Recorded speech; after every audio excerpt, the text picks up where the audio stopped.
नमस्कार बंधुरा झर्णा झुमा किचेने सबाइके स्वागत। आज आमी आपनादेर साथे निरामिष एक रेसिपि शेयर करब। जे कोनो उपवासे व्रते आपनारा এই রেসিপিটা তৈরি করে খেতে পারেন।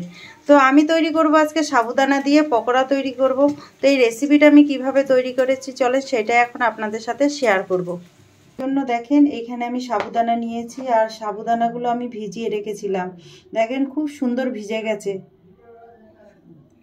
देखें खूब सुंदर भिजे गेছে সাবুদানাগুলো। আর এখানে দেখেন আমি আলু নিয়েছি সেদ্ধ করে। আর এখন আর সেদ্ধ করা আলুগুলো খোসা ছাড়িয়ে নেব।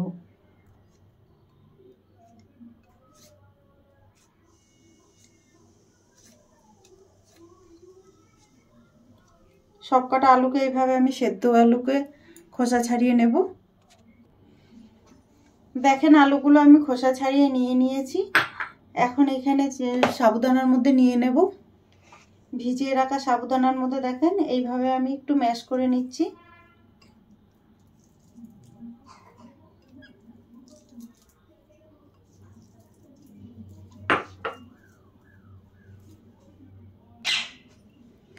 টেস্ট হিসাবে আমি নুন দিয়ে দিলাম।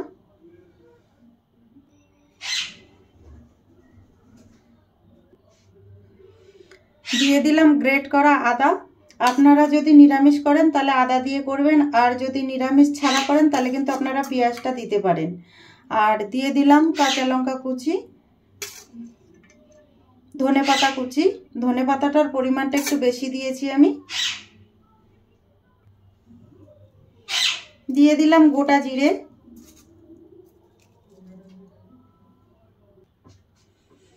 দিয়ে দিলাম শুকনো লঙ্কাকে আমি কুচি কুচি করে কেটে দিয়ে দিয়েছি। আর আপনাদের কাছে যদি চিলি ফ্লেক্সটা থাকে সেক্ষেত্রে চিলি ফ্লেক্স দেবেন। এখন এইগুলোকে আমি ভালো করে মেখে নেব হাত দিয়ে।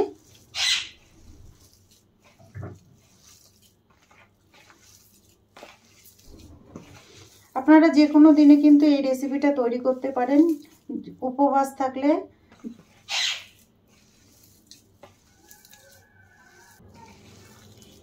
দেখেন ভালো করে আমি মেখে নিয়েছি, খুব সুন্দর করে মেখে নিয়েছি।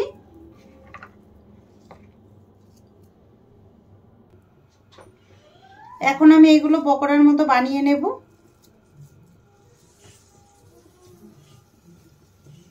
দেখেন এইভাবে গোল করে নিচ্ছি হাতের সাহায্যে, আর এইভাবে চেপে দিলাম। চপের আকারে আমি দেখেন বানিয়ে নিয়েছি। সব কয়টা এইভাবে আমি বানিয়ে নেব।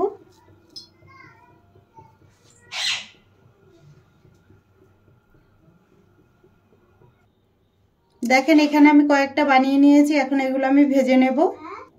এখানে দেখেন তেল ভালোভাবে গরম হয়ে গেছে। এখন আমি পকোড়াগুলো ভেজে নেব।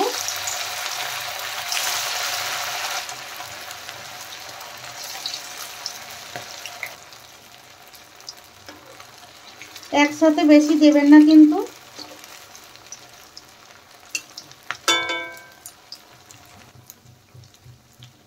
এখন আমি পাল্টে দেব। দেখেন এক সাইড কিন্তু হালকা কালার হয়ে গেছে।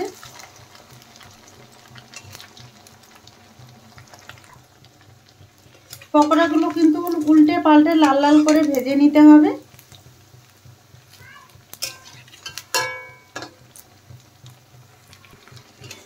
দেখেন পকোড়াগুলো খুব সুন্দর ভাজা হয়ে গেছে আর কত সুন্দর একটা কালার এসেছে দেখেই বুঝতে পারছেন। এখন আমি নিয়ে নেব।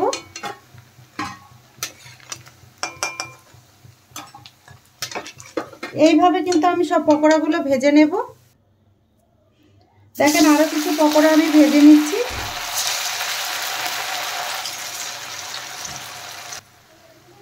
দেখেন এই পকোড়াগুলো ভাজা হয়ে গেছে, এখন আমি তুলে নিচ্ছি। দেখেন এখন আমি পকোড়াগুলো প্লেটে নিয়ে নিচ্ছি। আর কতটা ক্রিস্পি হয়েছে দেখেই বুঝতে পারছেন আপনারা।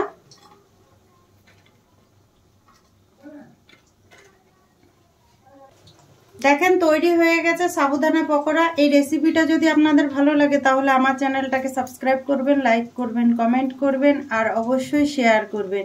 আর যে কোনো নিরামিষ দিনে আপনারা এইভাবে সাবুদানার পকোড়াটা বানিয়ে খেতে পারেন। Thank you.